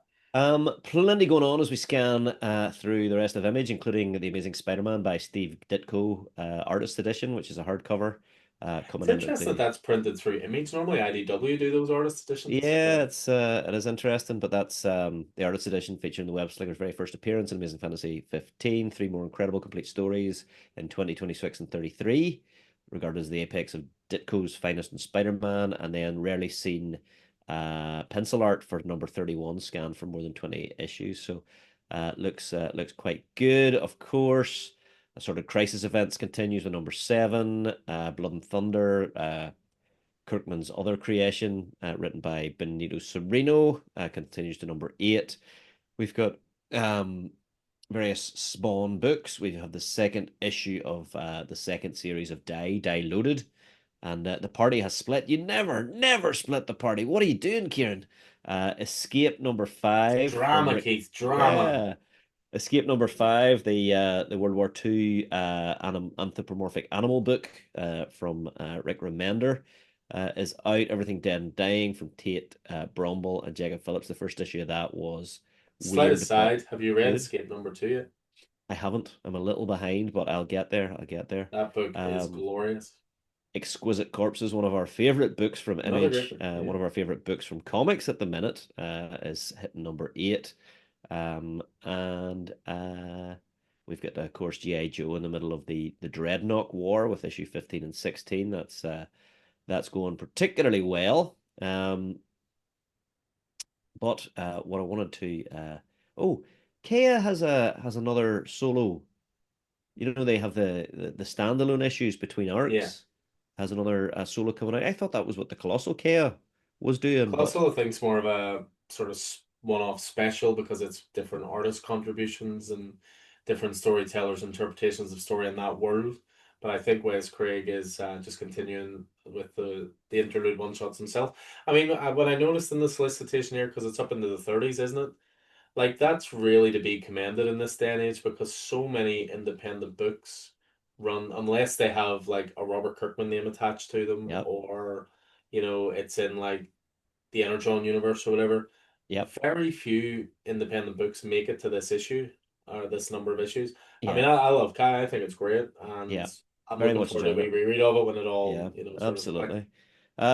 So maybe one of the most significant for us is from Image on December 17th is Undiscovered Country number 36, which is the pulse pounding conclusion to this epic series. Will our heroes find a way to stitch together the tattered country, or will the forces of Aurora simply ultimately prevail? Find out in this gripping finale from Charles Soule, Scott Snyder, and Giuseppe Canoncoli. That is one that I feel like we have been reading for a long old time, and it'll be really interesting to see how they finish it. It's gripping. I mean, I'll be honest, I stopped reading Undiscovered Country at about 19 Yeah, because there was lots of hiatuses in the book and a regular release schedule. And with the amount of books we read, I was genuinely forgetting where I was slightly. yeah, yeah, And I worried that I was going to be missing out on like the nuances of the storytelling. yeah. So I decided this is a finite book. I'm going to keep collecting it, which I have every issue. And when it's over, I'm going to sit down and read the whole thing. Okay. So I'm looking forward to it being over for that reason because I do genuinely want to read it. I remember when it first came out, I was waxing lyrical about it every Yeah, yeah. chance I got. So I am looking forward to actually reading that whole thing. Yeah, absolutely. It's well, here's hope it releases before Christmas then. That'll Yeah. give you something to read over Christmas. Um, a wee pre-solicitation for April 1st, but with a final order cut off of November, is the Invincible Omnibus Volume 1 hardcover. Now I already have these in soft cover, but still I might. Invincible meets Spider-Man for the first time ever. This is the historic first ever printing of the groundbreaking Invincible Now, a hit Prime show to feature Mark Grayson's unforgettable team up with Marvel's Spider-Man. The first 9 volumes of the hit series are collected in a stunning hardcover omnibus, along with the iconic Marvel team up number 14 from creative visionaries Robert Kirkman, needs no introduction here, and Corey Walker and Ryan Otley, who's currently with Kirkman on Invincible Universe's Battle Beast. But yeah, this is just, if you haven't read it, this is just Invincible. Yeah, and I've spoken about it before. Any excuse to have more Invincible in print, it's just one of those series that is really and that, obviously I've talked a lot about like the Absolute books and what they've brought casual readers into the store. Invincible's done the same thing. People have absolutely loved the show and then they want to get ahead on the books. Mm-hmm. So Invincible's definitely brought an audience into the store in the last year, plus as well. And then just one more to finish off with from myself. I don't know if you've ever read this, Keith. I would highly recommend it. It's a book called The Private Eye. It is written by Brian K. Vaughan with art by Marcos Martin. Now, this started off as a little bit of an experiment from Brian K. Vaughan. He set up a digital comics platform called Panel Syndicate. And Uh-huh. what it was he let you pay what you thought it was worth. So you could read the issue for free if you wanted. If you thought the issue was worth something, you could pay $1, you could pay $2, you could pay a full $4, Uh-huh. whatever. And I actually read it as it came out because at that time we were right in the midst of the hype for Saga. Obviously, Why the Last Man's one of my Yeah. favorite books of all time. So I was reading this and it was absolutely brilliant. And then they released a hardcover of it a few years back, but the hardcover is now a little tricky to get. So it's nice to see they're releasing a trade paperback form for this. So it's a 300 pager. It is due out December 3rd. So The Private Eye, from the creator of New York Times bestselling series Saga, comes the three-time Eisner nominated panelsyndicate.com digital comic sensation The Private Eye, finally available in a paperback edition. Set in an inevitable future of where everyone has a secret identity, The Private Eye is an eerie sci-fi mystery about an unlicensed private investigator who stumbles onto the most important case of his life. The series is set in 2076, a time after, quote, the cloud has burst, revealing everyone's secrets. As a result, there is no more internet, and people are excessively guarded about their identity to the point of appearing only masked in public. Right. Very, very good storytelling. Beautiful, beautiful art by Marcus Martin. Again, I'm glad to see that that is coming out in a new edition because I think that's another book that maybe deserves a bigger audience. Oh, interesting. I'll have a wee look for sure. I've never read it. That sounds cool. Cool. So segueing from Image and sliding into Dark Horse. There's a few here, a couple. Uh, I mention it mainly because it's a jumping on point, and I know a lot of people are Tomb Raider fans. But we have Tomb Raider Sacred Artifacts #1, a thrilling new adventure for Tomb Raider fans and a perfect jumping off point for the uninitiated. Jumping off point, jumping on point for the uninitiated. Adventurer, archaeologist, socialite, survivor, legend. Lara Croft's life is anything but boring. She's survived a shipwreck, betrayal, ancient traps, prophecies, and paparazzi. When Croft Manor goes up in flames, it forces Lara to take stock of her life and figure out what was important to her. But a confrontation with a mysterious foe who has gotten their hands on a dangerous and familiar artifact provides some clarity as it launches Lara on a cross-continental journey, doing what she does best, raiding tombs and questing for legendary artifacts. Experience Lara Croft's next chapter as she forges a new path following the events of Tomb Raider Underworld and continues her legacy as the Tomb Raider. This is by Casey Gilly, who I think was in some that Return to Sleepy Hollow book, and I think Mm-hmm. some My Little Pony stuff, and Sounds a art little bit like by a pseudonym for Kieran Gillen. and art by Antonio De Caprio. Cool. Well, talking about strong female leads, this one actually caught my eye. A lot of people might be put off this by the absolutely trashy movie that was the adaptation of this in the 90s with Pamela Anderson. Oh, It's yep. a book called Barbed Wire, and they're releasing a compendium, so 648 pages. And I read the solicitation, and once I realized the amount of great creators who had worked on this, I think I want to read this. Barbed Compendium, tough as nails and stubborn as a mule. Badass bounty hunter Barbed puts the drop dead and drop dead gorgeous. Steel Harbor is the American dream turned nightmare. This once great city was a monument to American industry and ingenuity, but now it's a scrap heap of shuttered factories, decaying neighborhoods, and wasted potential being carved up and fought over by superpowered street gangs. But where others say Warzone, Barb sees opportunity. When a bounty hunter can punch through a wall, summon a tornado, or fly, they tend to have a big fat price on their head, which is exactly what Barb needs if she's going to keep her money pit Hard Rock Bar from being shut. The trick is staying alive long enough to collect. Barbed Wire is a full throttle rumble, flying fists, leather jackets, heavy metal, bounty hunting, motorbikes, and superpowered bad Yeah. attitudes, as told by a gang of comic books' greatest storytellers, including series creator Chris Warner and rock stars John Arcudi, Adam Hughes, Patrick O'Leary, Paul Galassi, Tim Bradstreet, Dan Lawless, Mike Manley, Adam Warren, Dave Dorman, Mike Mignola, Andrew Robinson, and more.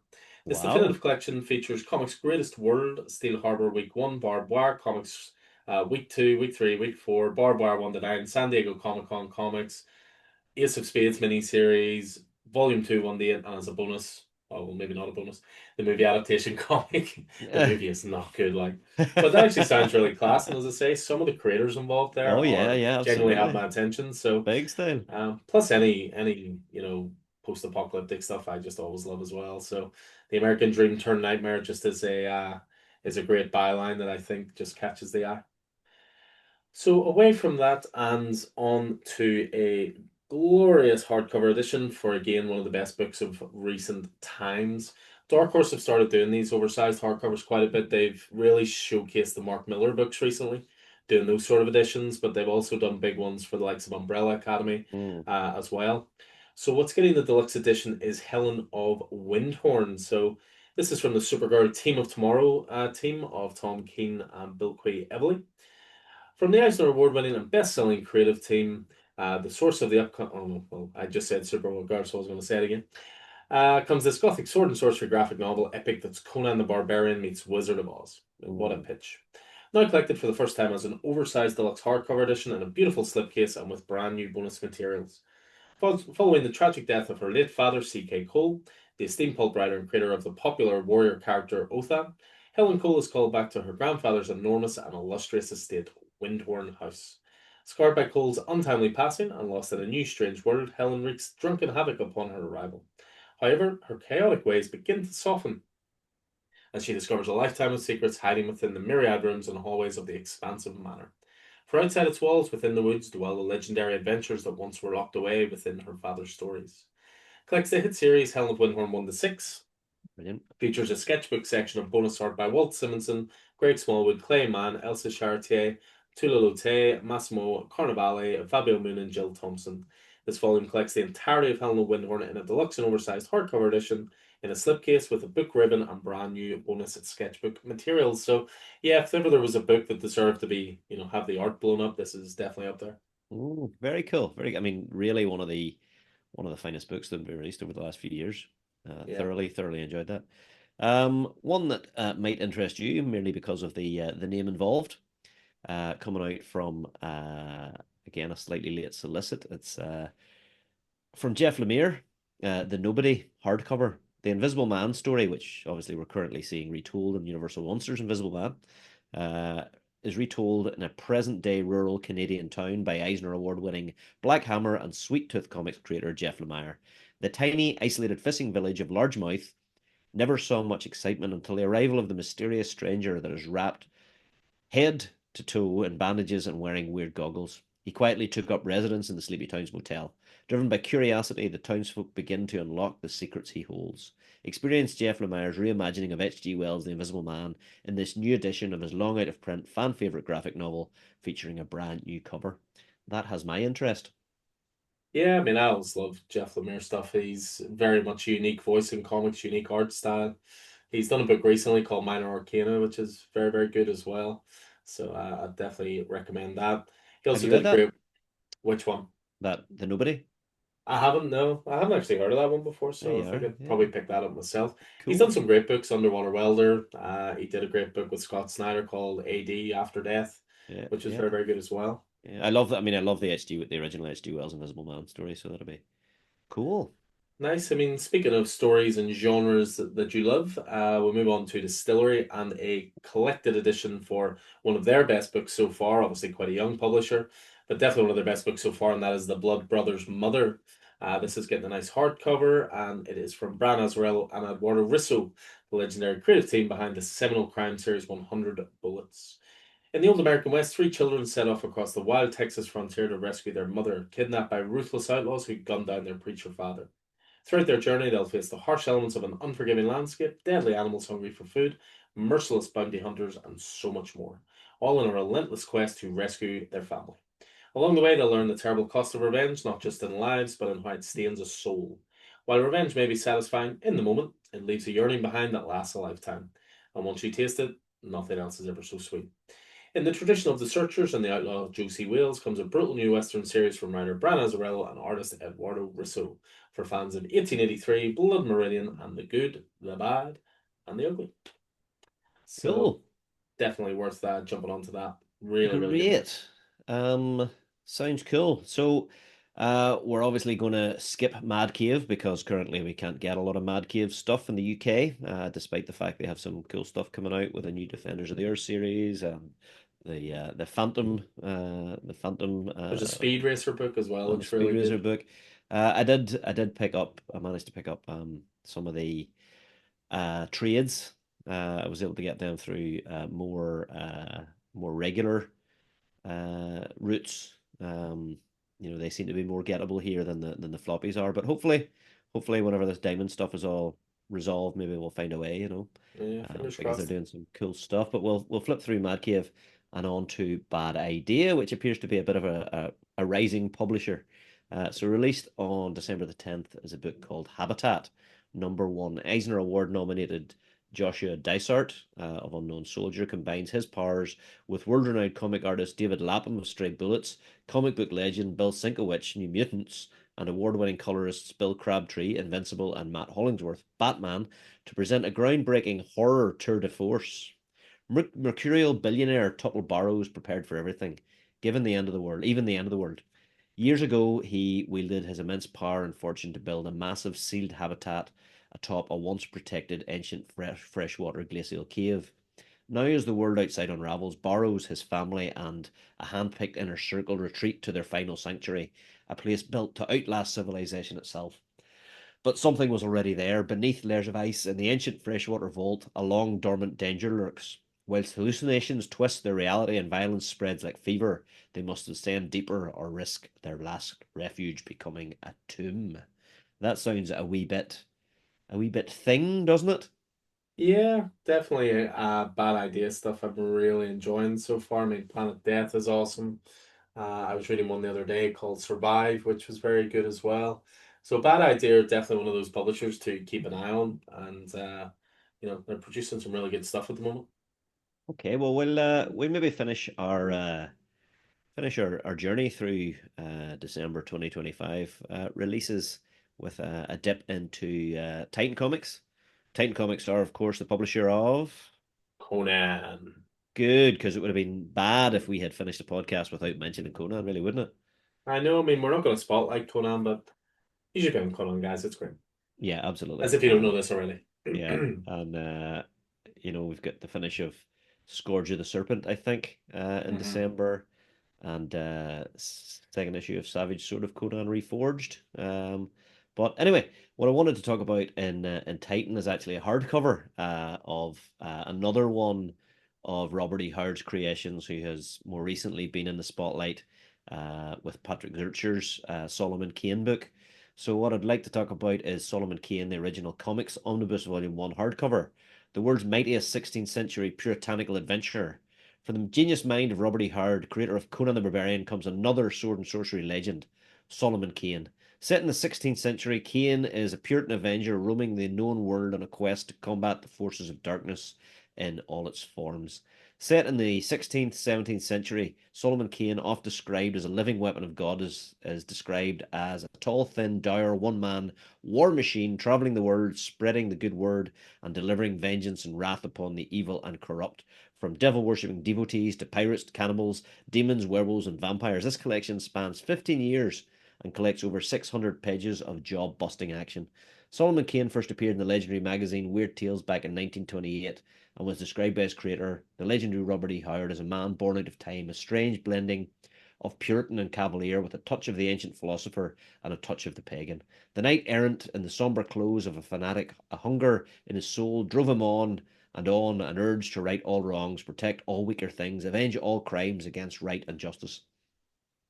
Now Kane's complete classic original comic strip adventures are collected in one jaw-dropping omnibus volume, featuring adaptations of Robert E. Howard's formative tales and new chapters by such scribes as Roy Thomas, Ralph Macchio, Don Glut, Doug Monick, with artwork by David T. Wenzel, Howard Chaykin, Al Williamson, Colin McNeil, and featuring legendary artists Neil Adams, Mike Mignola, Mike Zeck, and John Ridgway. From the sinister forests of 16th century England, battling witch covens across Central Europe, fighting vampires, and to the plains of Africa, raining vengeance upon cannibals and demons alike. So this collects a wild pile of stuff. Marvel Premiere 1972, The Sword of Solomon Kane from 1985, material from Conan Saga, 50 from Dracula Lives, from Colin the Barbarians, from Marvel Preview, from Monsters Unleashed, and from Savage Sword of Conan 1974.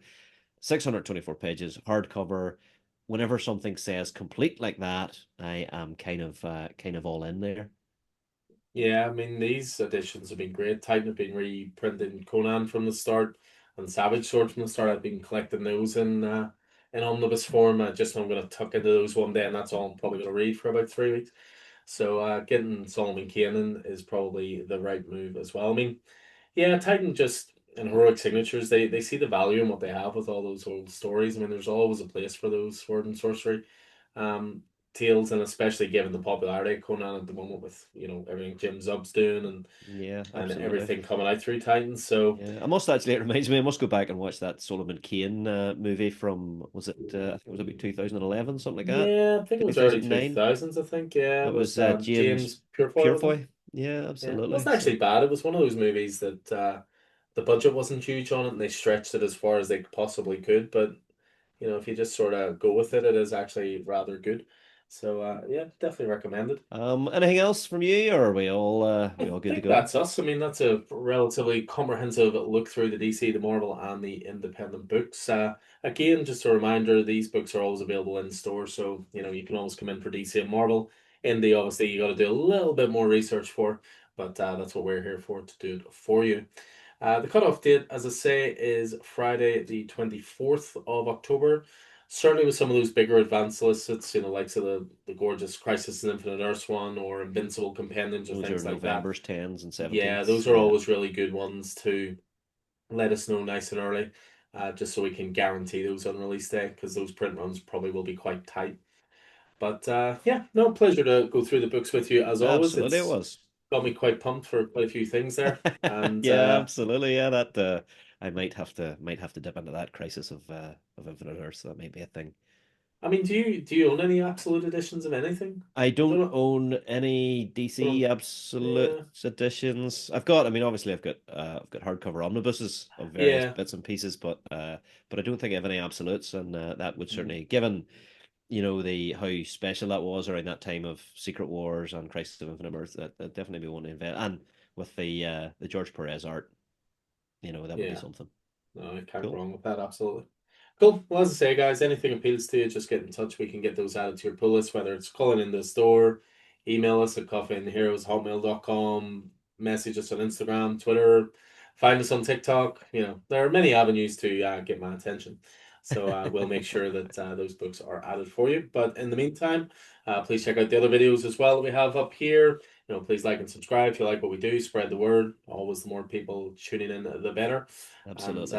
as ever, we hope you enjoyed it and hope it proves useful in letting you know the best stuff coming up. Nice one. Good night. Good night indeed. So I've been Alan Taylor and this has been Keith Miller. You can find Alan in store at Coffee and Heroes and on Twitter, where Alan is at Coffee and Heroes 1 and I'm a Scannyson00. Coffee and Heroes is a local comic book shop, coffee shop and community hub in Northern Ireland, based at Smithfield Market in the centre of Belfast. You can find Coffee and Heroes on Facebook, Twitter and Instagram, or email us at coffeeandheroes@hotmail.com. Make sure to check out our YouTube channel as well. The Coffee and Heroes podcast is available on Spotify, SoundCloud, Apple Podcasts and through all good podcast platforms. Please like and subscribe and leave a review so more people can find us. And until next time, happy reading and hope to see you in store.